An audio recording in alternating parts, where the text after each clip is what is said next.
কমলাক্ষ ভট্টাচার্য আমাদের প্রতিনিধি রয়েছেন আমাদের সঙ্গে। কমলাক্ষ, গত 1.5 থেকে 2 বছরে একাধিকবার এই ধরনের ঘটনা, এগলার খাদিকুলের ঘটনার পর বাজি ক্লাস্টার তৈরির কথা, শুধুমাত্র গ্রিন বাজি তৈরির কথা জানানো হয়েছিল প্রশাসনের তরফ থেকে। আমরা মুখ্যমন্ত্রী মমতা বন্দ্যোপাধ্যায়ের সেই সময় বক্তব্য শোনাচ্ছিলাম, কিন্তু তারপরেও কেন এই ধরনের ঘটনা আটকানো যাচ্ছে না কমলাক্ষ?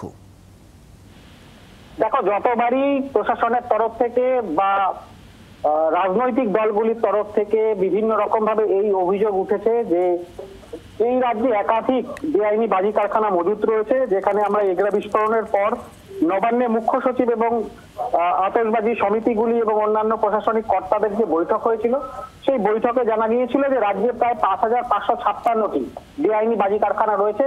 সবুজ বাজি কারখানার সংখ্যা মাত্র 7টি। দূষণ নিয়ন্ত্রণ পর্ষদের তথ্য থেকেই এই তথ্য সামনে আসে।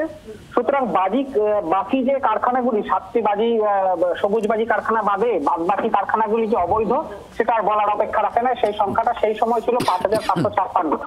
তারপরেও মুখ্যমন্ত্রী যখন ক্লাস্টার তৈরি করার কথা বলেন, বাজি হাব তৈরি করার কথা বলেন, তারপরেও এই গত 2 বছরের মধ্যে ফের পর বেশ কিছু এই ধরনের বিস্ফোরণের ঘটনা ঘটে, যেখানে খাদিকুলের পরপর বজবজ, দত্তপুকুর, মেদিনীপুরের কোলাঘাট, দুবরাজপুর একের পর এক ঘটনা ঘটে এবং একাধিক মৃত্যুর ঘটনা ঘটে। দত্তপুকুরে তো পরপর মৃত্যুর ঘটনা আমরা দেখতে পাই।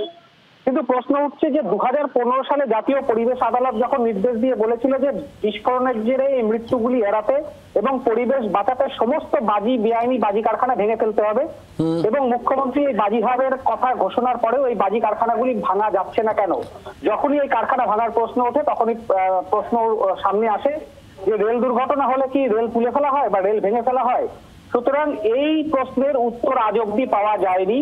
কখনো ঘটনা ঘটার পর প্রশাসনিক তৎপরতায় কারখানাগুলি বন্ধ থাকে, তাদের মালিকদের ধরপাকড় করা হয়, এনআইএ তদন্তের দাবি ওঠে, মুখ্যমন্ত্রী রাজ্যের প্রশাসনিক কর্তারা ছুটে যান, কিন্তু তারপর সেই পরিস্থিতি কুটির শিল্পের মতো কার্যত বারুদের স্তূপে এই বাংলার বিভিন্ন রকম ঘটনাগুলি এইভাবেই ঘটছে।